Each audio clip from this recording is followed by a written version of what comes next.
I still remember the sound my coffee mug made when it slipped out of my hand and shattered across the driveway. Not because I dropped it on purpose, but because I was staring at something I couldn't make sense of. 24 hours earlier, I'd parked my truck beneath a brand new solar carport that had taken me nearly a year to design, permit, and build, and now all that was left looked like the aftermath of a tornado. Aluminum beams were twisted like crushed soda cans. Shattered solar panels glittered across the concrete, and electrical cables snaked through the grass as if someone had ripped the whole thing apart with a bulldozer. I just stood there in my slippers, blinking, honestly wondering if I was still asleep. My name is Daniel Mercer, and until that Saturday morning, I'd spent 15 peaceful years living in Cedar Hollow Estates, a quiet neighborhood outside Fort Collins, Colorado. I wasn't the loud neighbor. I didn't throw parties. I kept my lawn trimmed, waved at people walking their dogs, and generally stayed out of everyone's business. The solar carport had been my one indulgence after decades working as a senior transmission systems engineer. I loved practical projects. I liked building things that actually served a purpose. The structure powered my home during outages, charged my truck, and cut my electric bill almost in half. It wasn't flashy. It was simply something I was proud of. Then I noticed an envelope taped neatly to my front door. At first, I assumed it was from the sheriff's office. Maybe someone had witnessed vandalism. Instead, it was a handwritten note signed by Randall Pierce, president of the Cedar Hollow HOA. According to him, my carport had been demolished because it violated neighborhood setback requirements, and I owed the HOA $2,600 for the demolition expenses. I actually laughed, not because it was funny, but because my brain couldn't process that level of arrogance. 6 months earlier, I'd spent weeks working with the county planning office. Every permit had been approved. Every inspection had passed. I even hired a private surveyor because I knew Randall had a reputation for making people's lives miserable over inches of property lines. I walked back inside, grabbed my file cabinet key, pulled out the permits, the engineer's drawings, the survey maps, and laid everything across my kitchen table. Every document matched perfectly. There had never been a violation. This wasn't a misunderstanding. Somebody had intentionally destroyed $38,000 worth of property and then billed me for the privilege. About an hour later, I drove to Randall's construction office. That was another thing about him. Being HOA president apparently wasn't enough power. He also owned Pierce Development Group, the company building Cedar Hollow's brand new recreation center. Everyone in town talked about it like it was some kind of luxury resort. Indoor basketball courts, swimming pools, fitness center, event hall, nearly $10 million invested. And Randall acted like he personally invented civilization because of it. His receptionist looked nervous the second I walked in. She probably recognized the expression on my face. Randall invited me into his office with the confidence of a man who had never been told no. He leaned back in his leather chair, took a sip of iced tea, and looked at me the way people inspect mud on expensive shoes. Before I even sat down, he smiled and said, "Daniel, I figured you'd show up eventually." I placed my permits on his desk. "You tore down my property." He barely glanced at the papers. "Correction," he said. "The association removed an illegal structure." "It wasn't illegal." "According to who?" "According to Larimer County." He chuckled. "County paperwork doesn't always reflect neighborhood standards." I stared at him for a few seconds. "Neighborhood standards don't override state permits." He shrugged like we were discussing tomorrow's weather. "Maybe not, but sometimes people need reminders that communities have expectations." Then he leaned forward just enough for his smile to disappear. "You engineers move in, build whatever expensive toys you want, and expect everyone else to admire them. Around here, we maintain order." That sentence told me everything I needed to know. This wasn't about my carport. Randall had hated it from the day construction started because several neighbors had complimented it and asked who designed it. He didn't want the neighborhood admiring anyone else's projects. He wanted every improvement associated with him and his recreation center. Control mattered more than rules. I could have argued. I could have threatened to sue him right there. Instead, I gathered my paperwork, smiled politely, and thanked him for his time. He actually looked confused. I don't think he'd ever seen someone leave his office without yelling. As I walked toward the parking lot, my phone buzzed. It was my neighbor, Linda. "Did you talk to him?" she asked. "I did." "Please tell me you're getting a lawyer." I looked back at Randall's office window where I could see him laughing with another contractor. "Eventually," I answered. "But first I need to confirm something." That evening, I unlocked an old fireproof cabinet in my garage where I kept documents most people would never care about: original property deeds, utility easements, transmission corridor surveys dating back nearly 20 years. The farther I dug, the slower I started smiling. Then I found exactly what I had been looking for. I unfolded a yellowed survey map across my workbench and traced one particular line with my finger. Sitting directly beneath the foundation of Randall's nearly completed recreation center was a private electrical easement crossing land that legally belonged to me. And according to every document in front of me, nobody had ever asked for my written authorization before running the primary feeder across it. I leaned back in my chair, looked out toward the dark silhouette where my solar carport used to stand, and quietly whispered to myself, "Well, Randall, I hope you enjoyed your grand opening while it lasted." The funny thing about spending 30 years in the utility industry is that you develop a strange appreciation for paperwork. Most people think electricity is controlled by switches and transformers, but the truth is that it's controlled by signatures, easements, permits, inspections, and records buried inside county archives that nobody bothers reading until someone's entire project depends on them. Randall Pierce clearly belonged to that second group. He had spent millions pouring concrete, raising steel, and polishing the image of the new Cedar Hollow Recreation Center, but somewhere along the way he had convinced himself that if enough money was involved, rules became suggestions. Sitting in my garage that Saturday night with survey maps spread across my workbench, I realized to your time, his biggest mistake wasn't demolishing my solar carport, it was assuming I wouldn't know where to look. I called an old colleague named Marcus before sunrise Sunday morning. We'd worked together for almost 20 years and had investigated more than a few questionable construction projects together. When he answered, he laughed before saying hello. "Daniel, you only call me this early when somebody's about to have a really bad week." I couldn't help smiling. "Mind checking a permit history for me?" 40 minutes later he called back. "You're kidding.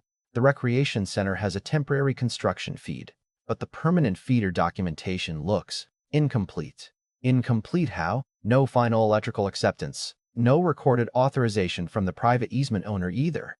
"Which would be me." There was a long silence before Marcus whistled softly. "Daniel, they built the entire facility assuming nobody would notice."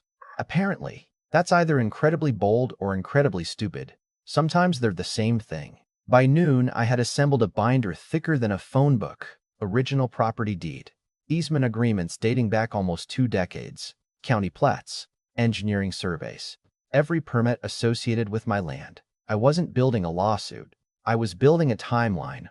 That's something younger engineers sometimes overlook. Facts matter, but chronology wins cases.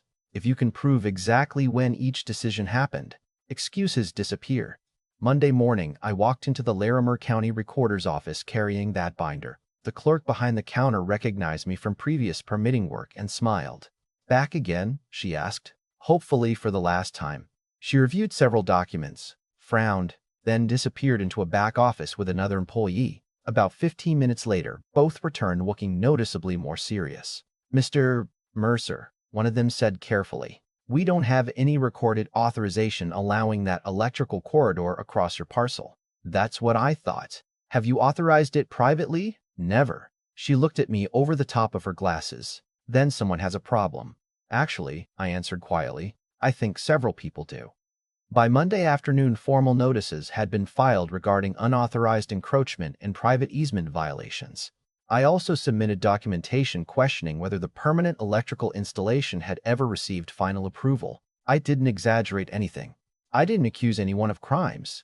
I simply requested that the proper agencies verify the records. That's the beauty of working inside highly regulated industries. You don't need revenge when procedures already exist. The procedures become the revenge. Tuesday morning, I was trimming hedges when 2 county vehicles rolled into the recreation center parking lot. Linda walked across the street carrying a cup of coffee. "Inspection?" she whispered. I shrugged. "Looks like it." We watched 3 inspectors disappear inside carrying clipboards. About an hour later, another truck arrived. This one from the Utility Commission. By lunchtime, there were half a dozen vehicles surrounding Randall's masterpiece. My phone buzzed. "Randall." I let it ring. 2 minutes later, he called again. Then again. By the 4th attempt, he left a voicemail. His voice still carried confidence, but I noticed the first crack beneath the surface. "Daniel, I'd appreciate a conversation before this gets out of hand." I deleted the message without responding. That evening, several neighbors gathered outside while walking their dogs. Nobody spoke loudly, but everyone noticed the unusual amount of official traffic. Linda looked over at me.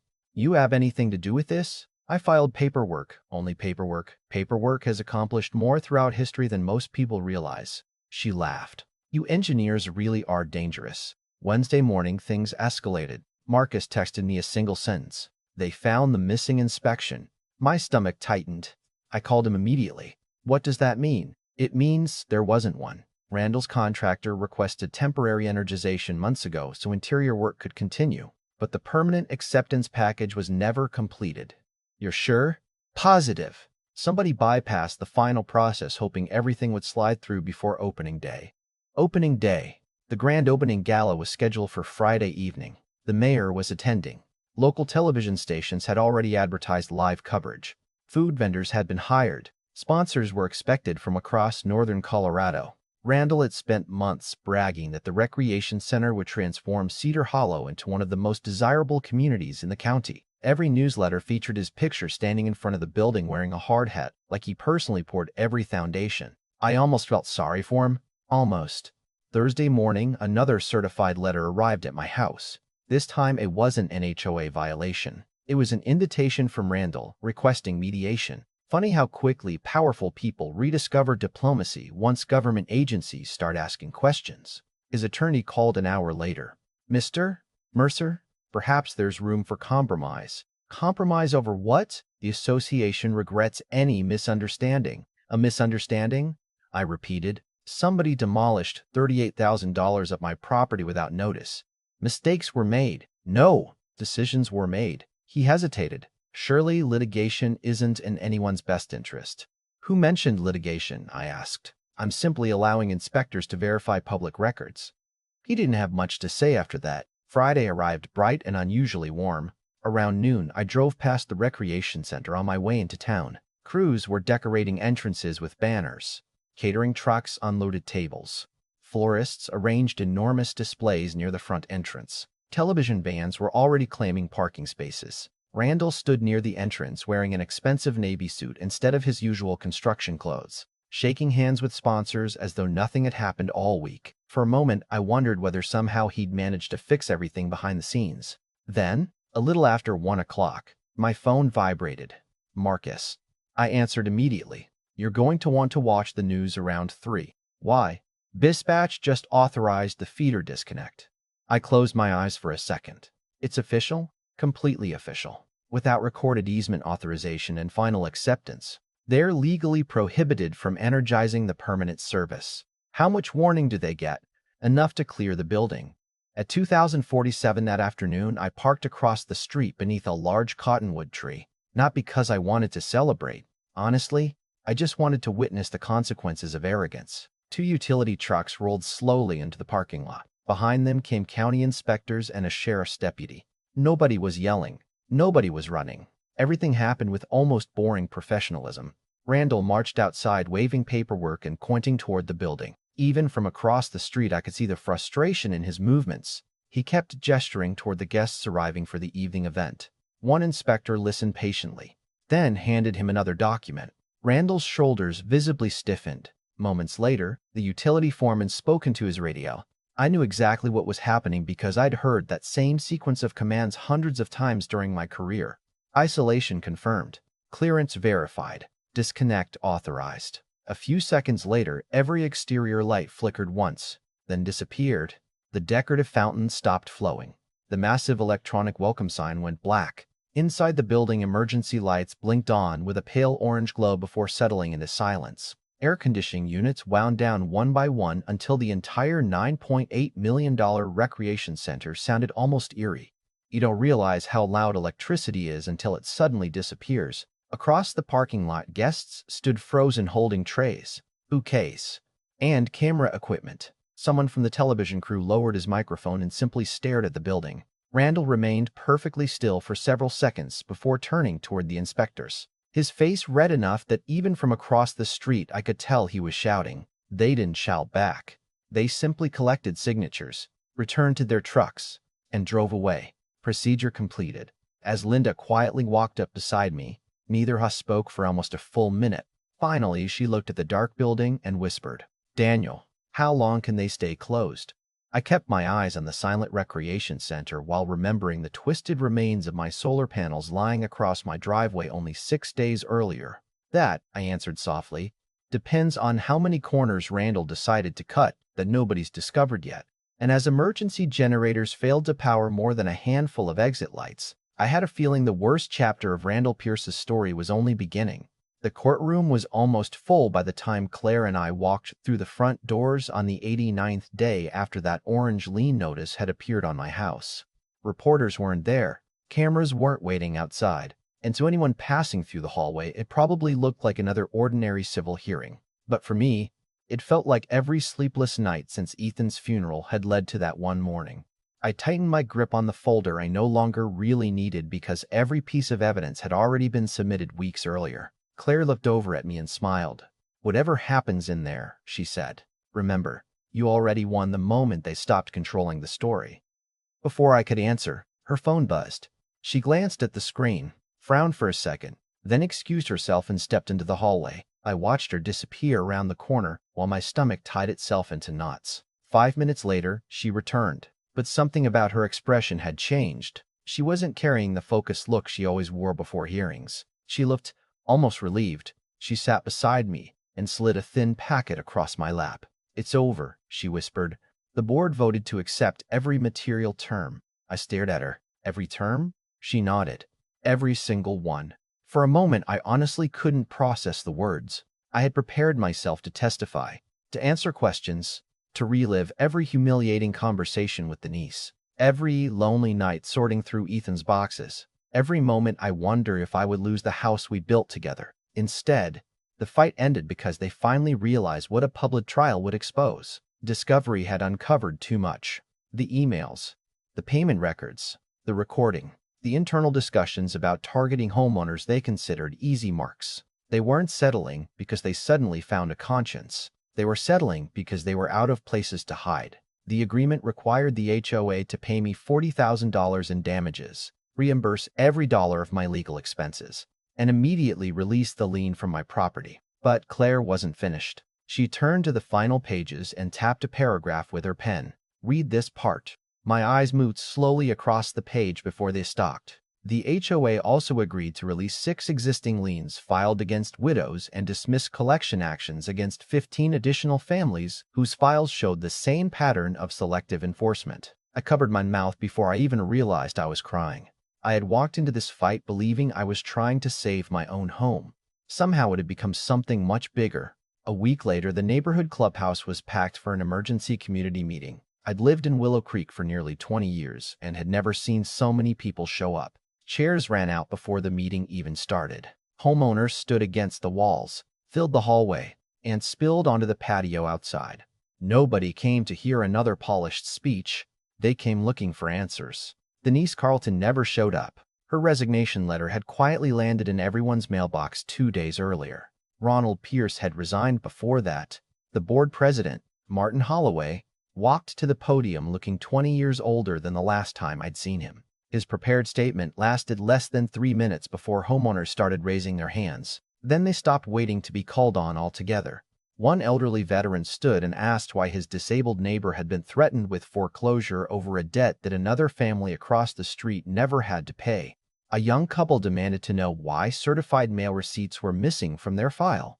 Someone in the back shouted, "How many more families did you target because you thought they wouldn't fight back?" The room exploded with applause. Martin tried to regain control, but every answer only created 3 new questions. By the end of that meeting, 2 remaining board members announced their resignations on the spot. A motion passed to order an independent financial audit covering the previous 4 years, and a temporary oversight committee made up entirely of homeowners replaced the outgoing board until new elections could be held. Walking out of that clubhouse, several neighbors I barely knew stopped to hug me.